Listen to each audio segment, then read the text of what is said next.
Good morning, afternoon, or night, depending on what time you are watching this. This is Melanin Mindset, a show that looks at mental health issues within the Black and ethnic minorities community. And today I am joined with a guest. Guest, if you'd like to introduce yourself. Hi, my name is Simon Nelson. I'm a diversity and inclusion consultant. Fantastic. And how have you been? How have you been over the past year, Simon? Yeah, it's been very interesting. I run a training and consultancy firm looking specifically at diversity and inclusion, and I spent the last year really having conversations via Zoom, as most other people have been, and via other platforms. Supporting individuals in the workplace in various capacities. So it's been a difficult year, but a year in a way that's offered opportunities as well as challenges. Right. And how long have you been working in the field of inclusion and diversity? Oh, I've been working in the field now for about 20 years on and off, working in the private sector with the likes of British Airways right through to, recently having left the public sector. So yes, a long career in diversity and inclusion. Okay. And what led you to actually go down that route? I guess a number of factors really. One was I always had an interest in the civil rights movement, and in particular the civil rights movement here in Bristol, and the work of Paul Stevens. So when I came to Bristol, I just wanted to further all of the years of working in various different ways on equality issues. It wasn't just one issue that drove me to, devote, I guess, the vast majority of my life to this particular field, but just a variety of interests in the field of inclusion that led me ultimately to running my own training service. Right. Okay. So you mentioned that when you came to Bristol, and you mentioned Paul Stevenson's, and that's for those that don't know, that's the Bristol boycotts. What's the other guy? Roy Hackett, isn't it as well? Yeah, that's right. I mean, where were you coming from when you said you came to Bristol? Where were you coming from? Well, I was coming from London, and in a way, it was just pure coincidence that brought me to Bristol. But at the time, I thought, well, hold on a minute, this city is steeped in rebellion, and in particular, I had read about the work of Paul Stevenson and the Bristol bus boycott. I came here on a weekend, and at that weekend, I managed to speak to Guy Bailey, who was also a part of the Bristol bus boycott then. And after a weekend of eating cheese in a park in Bristol, I decided that I would move here. Why? Primarily because I felt that the city offered very much the similar sort of feel to the life I had in living in London. I live in St Paul's, which is, if you like that, the heart of diversity of the city. And I was specifically looking for somewhere that could reflect, where I'd come from, but also where I was going to. There was so much opportunity for inclusion work here in Bristol, and I was lucky enough to be snapped up or headhunted by Gillian Douglas from Bristol City Council some years back, and I've not looked back since. Do you know, it's funny when you said you've been doing it for 20 years, and in my head I'm thinking 80s. I just realized that's... Okay, you want an age now, do you? No. It's just I was just thinking 20 years, and in my head for some reason I was thinking of the 80s, and because you mentioned the boycotts and that. So, but 20 years is year 2000, isn't it? It's more recent than you think, I guess. Well, when you think about it, from the 80s, working in London, looking at gay rights issues in London, working on issues of equality on racial equality grounds as well in London. It gave me such an insight into just the variety of forms of discrimination that can take place, and especially that can take place in the workplace, not just in terms of people being oppressed for being different, but moreover not being recruited into organizations because of their difference, and actually selling the value of diversity has been central to my work ever since I got into the field of diversity and inclusion, is to sell the fact that actually diversity will always make good business sense, as well as being morally and legally right. It's good business. Yeah, I heard. I mean, I was doing some equalities training, and they were saying that diversity and inclusion increases productivity within the workplace. Why do you think that is? Uh, for lots of different reasons. If you think about it, if you just think about the simple fact that the marketplace business is always looking for customers, the more diverse your customer range, the greater your access is in terms of difference. And so I've always been of the view that diversity just triggers more and more creativity and innovation. It opens up new markets to you. Why? Because you're able to see things in a different way. There's always a different brand, a different item that individuals want, and they want that largely through the fact that we're uniquely different as humans. Mm, wow. So I think more and more public bodies, in particular, have to embrace the fact that actually diversity is good for business, if not a moral and legal position. It's about selling the benefits of having a diverse workforce. And all of the research that's coming in from the private sector, and most of that is coming in from the United States, is telling us exactly that, is that the more diverse your teams, the more creative and innovative they will be, and more productivity as well. Often by 50% productivity is increased. Wow, that's So crazy. when we see that sort of data, Yeah. and we look at where a lot of positioning of equality and inclusion work is, which is often in a deficit position. It's in a position of having to deal with litigation or legal issues, and so much time is spent on investigations into grievances, performance issues, etc., without actually embracing that diversity creates that innovation, creates and that increased in productivity. Okay, so I want to talk about your personal experience in the workplace. How have you ever just experienced any form of discrimination within the workplace? Oh yeah, on various levels, and I think discrimination doesn't just occur on one occasion. Often it's often a series of events that an individual actually has to encounter these, and they can be quite traumatic experiences. And so yes, I've personally experienced racism and homophobia in the workplace for sure. Right. Okay. And how has that made you feel? I mean, this podcast is all about mental health and how things affect our mental well-being. So at the time of that happening, what were the emotions that were going through? I guess the first time I encountered racial discrimination would have been, crikey, trying to remember when it was. Probably was about the age of about 7 or 8 when I first really encountered. Then even talking about the workplace and that first experience, and I guess that sense of surprise, annoyance, I guess a degree of frustration, and anger at the first instance.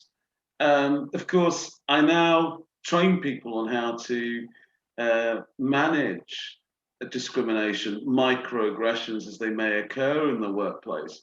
So, of course, and as a workplace mediator, I'm empowered to be able to absorb, if you like, those stings that can be quite constant and can be quite painful for individuals. And you talk about mental toughness, if you like, that ability to take on board what an individual might be throwing at you in terms of those stings, and not feeling anger, resentment, bitterness, but just pure and utter willingness to listen to the other person's needs. If someone has a gripe with me because of my sexuality or because of my race or because of my gender, then sure, the strong thing to do is to actually be able to listen and to open your ears to that individual, to understand why it is they feel that way. What is it that they actually need to, if you like, soothe themselves? So I actually believe that, you know, when you're on the receiving end of racism, as hurtful and as painful as it can be, to actually be able to let your heart absorb what the individual is saying. That doesn't in any way say that you don't, for one reason, get back to that individual to say, actually, what you've just said or done has actually made me feel a certain way. But actually being in a position of pure and utter empathy is my starting point. Why? Because often an individual, whether they're saying something or doing something consciously or subconsciously, that has an impact on you, then you can go away and feel really hurt, traumatized, and I mean really traumatized by events. But I've learned, I guess, over the years to be able to want to listen to what that person has to say. Why do they feel that way about that difference that is in front of them? Well, all right. So I want to address what you just said. All right. So for people that are listening, I'm shouting at the screen right now, saying, "Empathy? What? You're crazy." How can you empathize with a racist? Yeah, yeah. I mean, what if the response that you get is of pure ignorance and it's something that, you know, there's no logical explanation to their actions, they just don't like you based on the color of your skin or... Yeah, and if someone doesn't like you because they're based on those facts that as they might see them, the simple fact that you're able to turn around, and don't get me wrong, I'm saying that, you know, if an individual comes at me with a microaggression, then I will always challenge that microaggression. Yeah, I can be empathetic to the individual, but I can still challenge them. And by being able to be empathetic whilst challenging them, that is the ability for me to walk away, whatever that person may think of me, say about me beyond then, or think, you know, I didn't want to hear that. Well, you heard it because I gave you the time as well. I listened to you. Show me the empathy of being able to listen. Whether or not you act upon what I'm asking you to do, which may be to just stop saying those things that are insulting or hurtful to me. But yeah, you are going to come across individuals who are out and out racist, who will have no time of day. You know, I'm of the saying that you don't have to live next to me to show me that level of equality. You know, if I can't have a conversation with you, I can't have a conversation with you. So long as you're not going to cause harm to me, then you're entitled to your opinion. Right, Whatever. you just used the word equality. I will put a scenario in front of you, right? So you imagine you have somebody, I'm going to use a black female for this example, and she is she's in a male-dominated facility, and she's in a white-dominated facility as well. So not only is she one of the only few females, she's the only black female, for example, right? And she has been getting, like you mentioned, microaggressions. She's been getting the little sly comments, and you know, and she's starting to affect her, and it's starting to affect her work. She goes to team leader, manager, whoever, for assistance and support, but gets shut down and told, you know, it's in your head, or you know, you need to get on with it, or just, you know, it's just a bit of banter. You know, how is she supposed to deal with that situation what advice would you have? Okay, there's two things here. There's the individual at the receiving end of these microaggressions, and there's the structures that are supporting those microaggressions. So the manager of that individual. And a message to that manager and that management team or that organization, whatever organization that is that you will have a set of values that brought that person to your organization. Yeah, they have a set of values. All organizations have a set of values that underpin inclusion. So when an organization says, this is what we say about inclusion, whether it be that we are inclusive, whether we show respect, whether we're curious, all of these values maketh the organization. So to the organization and the manager, I would ask them, first of all, is to stop and ask yourself about your own behaviors and whether or not your behaviors are attuned to the organization values that you represent. And therefore, are you fit to be a leader on inclusion? Not a manager, but a leader on inclusion. And I think this is the discourse that we need to change. And in a way, to the individual who's on that receiving end, then it's the empowerment of that. You can't change that manager overnight. You can't change that organization. You won't be able to change that service overnight. But you can do something about yourself, for sure. And that is to acknowledge that you are not to blame. These forms of microaggression that can lead to what you're ultimately leading to, O'Neill, which is that this is the worst form of microaggression, which is gaslighting, and that the individual is being gaslit by their management. In terms of mental toughness to the gaslighter, often challenging them can be more damaging to the individual. Is that it's about going away, reaffirming your knowledge, your skills, and acknowledging and recognizing that the person that is doing this and the people that are doing it are purely that. They are the ones, if you like, who are inadequate. Right. They are the ones, if you like, who find work struggle. They are the ones with issues. You don't have those issues. You know you're good at your job. You've been doing that job for however long you've been doing it.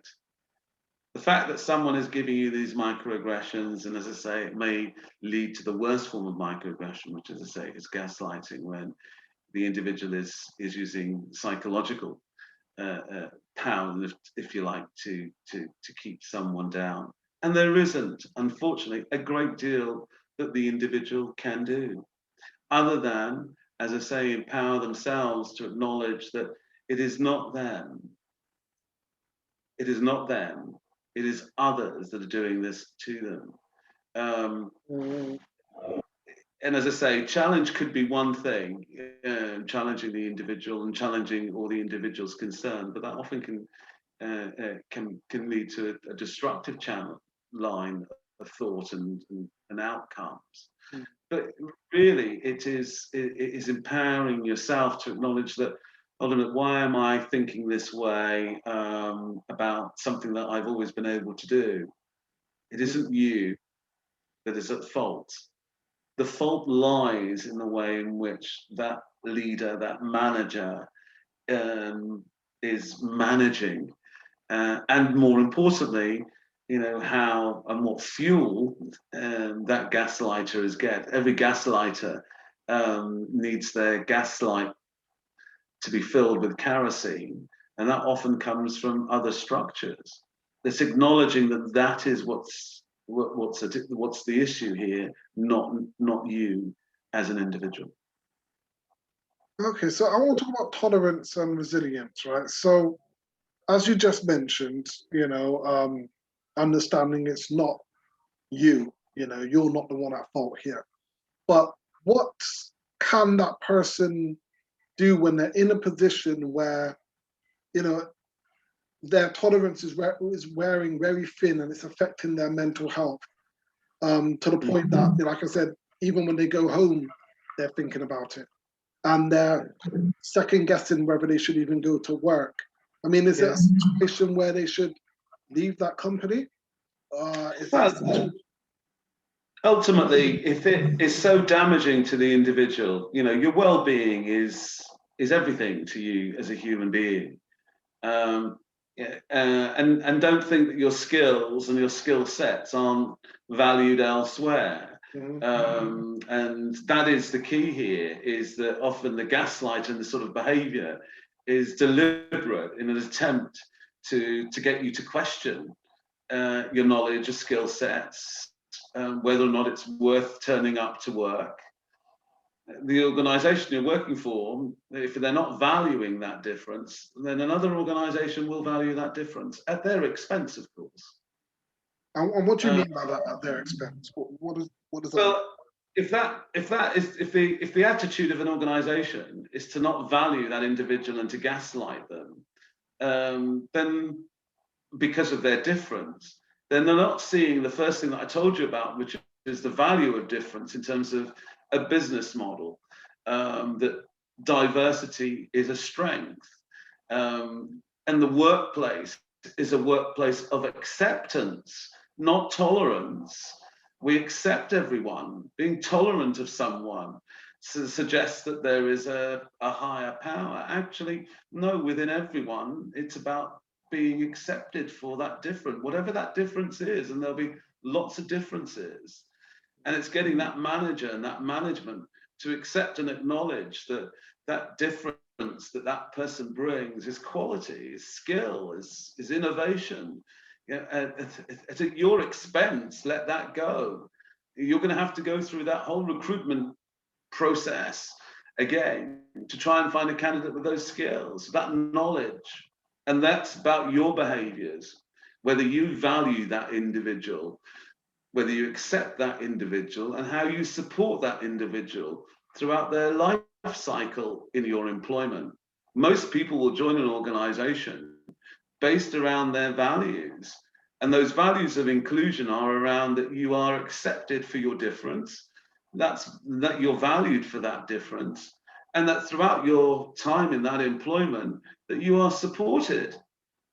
And they are the pillars. And managers of the 21st century are now leaders on inclusion. They're not just managers of whatever service they manage. They are managers of inclusion. If they don't get that, and especially in a city that is as diverse as Bristol, then they're actually missing out a trick here.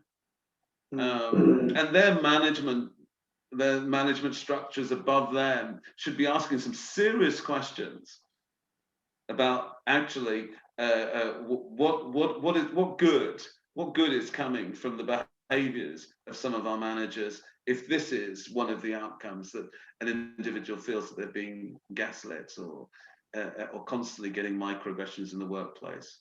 I would say be strong, be bold, challenge, and if you're not getting anywhere with that challenge, then look to go elsewhere. Right. I want to talk to you about training, because I know you facilitate training modules, and you come in and you go into organizations and you teach them about equality. And have you ever been given any training module that you didn't really agree with when looking at it? Or has all the training that you've done been your own design?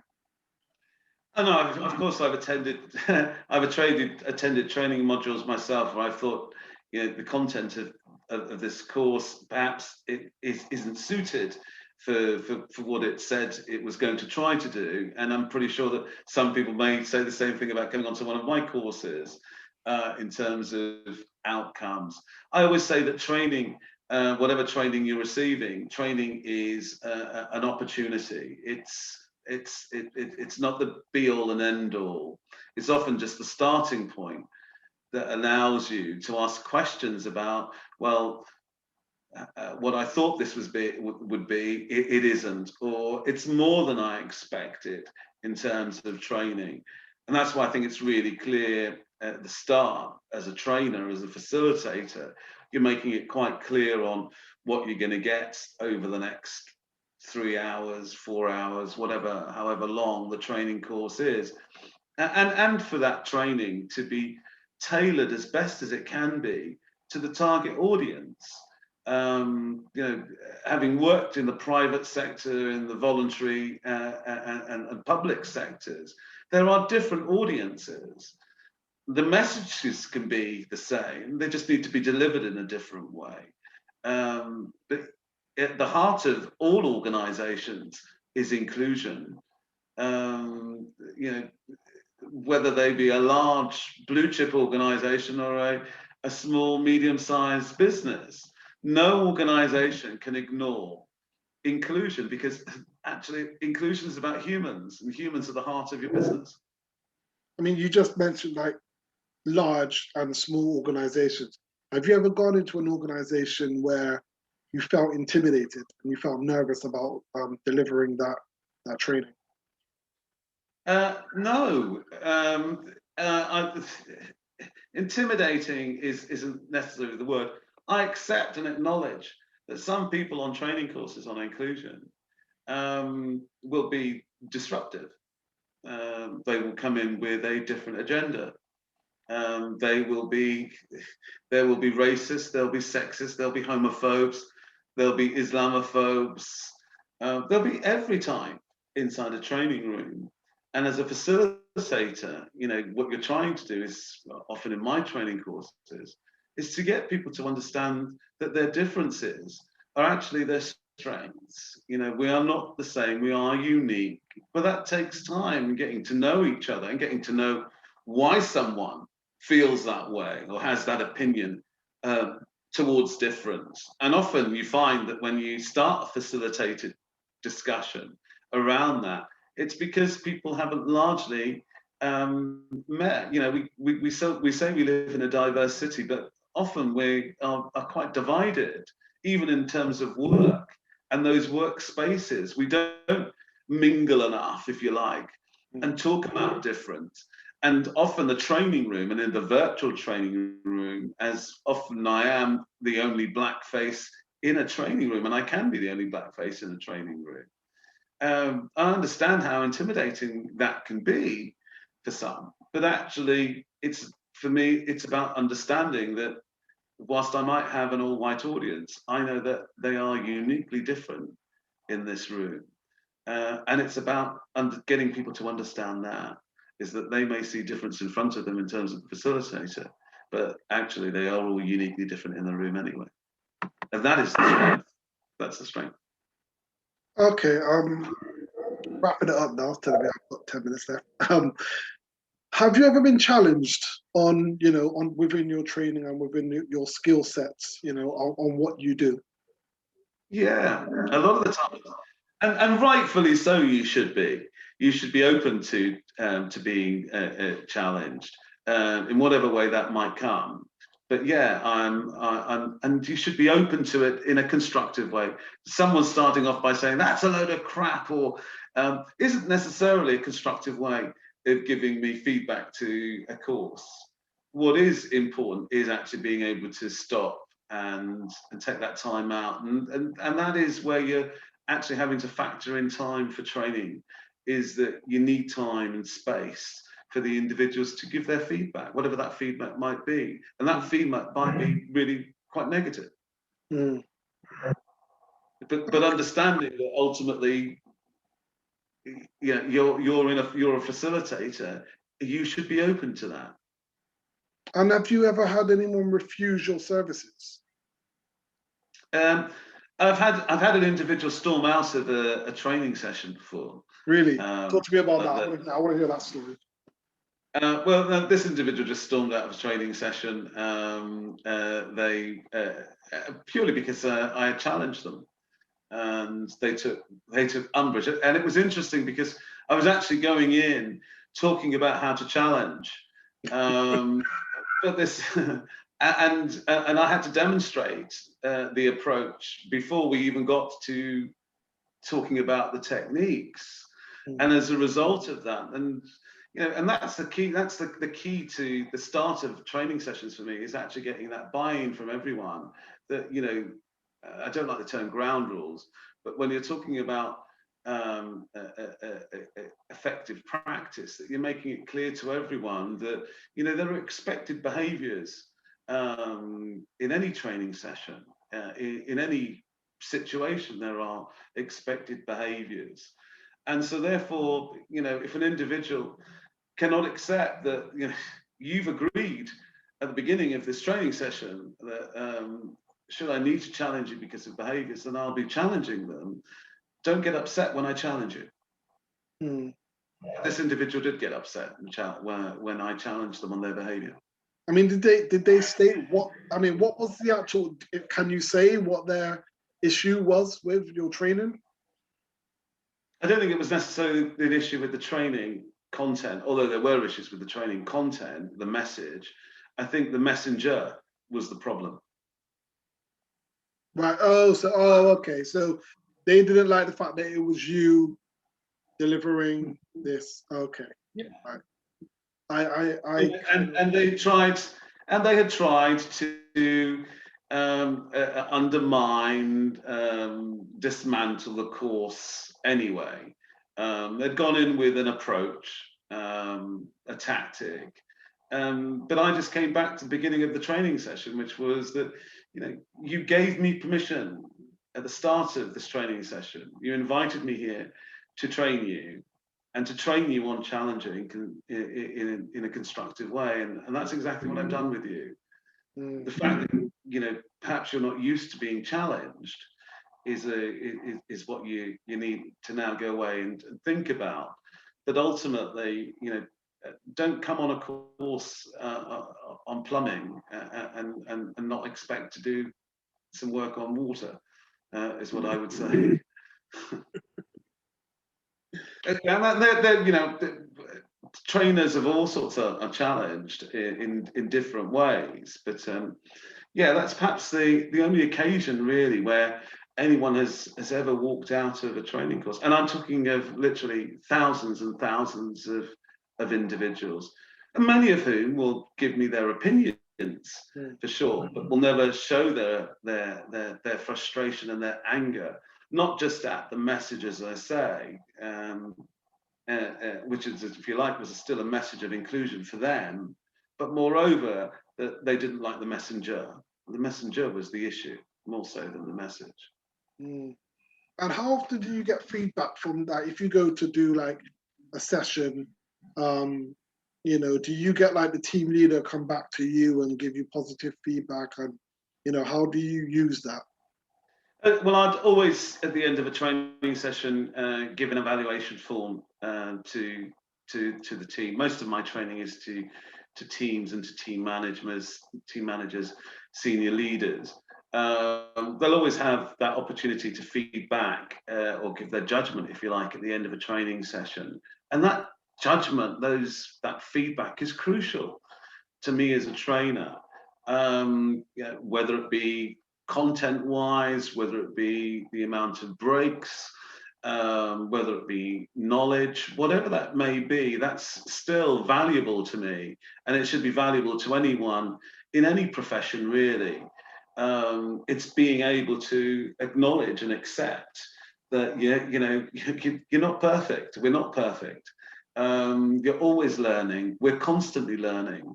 As I say, training is just the start of learning. You're learning on that learning to learn more and learn more and learn more.